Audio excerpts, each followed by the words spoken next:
The Beatles had stopped touring in '66 and they really hadn't been near any crowd, he adds.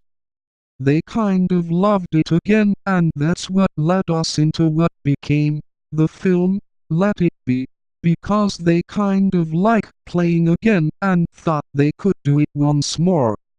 Let It Be and the rooftop concert.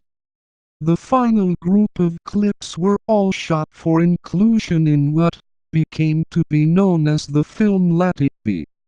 It was originally going to be a television special for CBS, Lindsay Hogg recalls, but they never could agree where it would take place or what the style should be. George didn't really want to do it all. The idea of the TV special was scrapped, but they did keep a few cameras around documenting the band rehearsing. That was very interesting, because no one really had cameras at the Beatles rehearsing before, but the project didn't have any aim to it. In order to give the project some focus, Lindsay Hogg suggested a live performance on the roof of the Apple building in London. It wasn't a definite go until about 20 minutes before when they all agreed they'd do it, he recalls. There were also other factors to consider, including the weather. We were going to do it the day before, on a Thursday, but the clouds were too low, the sky was too dull and it was too gray, so we pushed to Friday, Lindsay Hogg recalls. On Thursday we had 11 cameras ready to go, and we had them again on Friday. Once we decided to pretty much do it, we were going to wait for good sky. During that time, tensions within the band had also risen to a breaking point, as Lindsay Hogg remembers they were being slightly crappy with each other when they were working. Then again, he says that such creative tensions often arise. That's not uncommon, he adds. With every art form, whether it's theater, ballet, or music, people don't always see eye to eye at the same time, so you can sometimes feel friction and tension. However, that tension melted away once the band strapped on their instruments and plugged in for what turned out to be the band's final live performance, on the roof of the Apple building. First of all, it was very cold, so everyone kind of bonded over how cold it was, Lindsay Hogg says. But then, they played for 25 or 30 minutes and they really loved it. It was probably just like it was when they played in Hamburg 10 years before.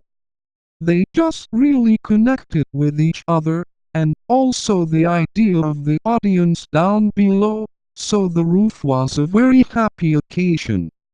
The rooftop performance of Get Back is featured on One, while One Plus adds the rooftop take of Don't Let Me Down.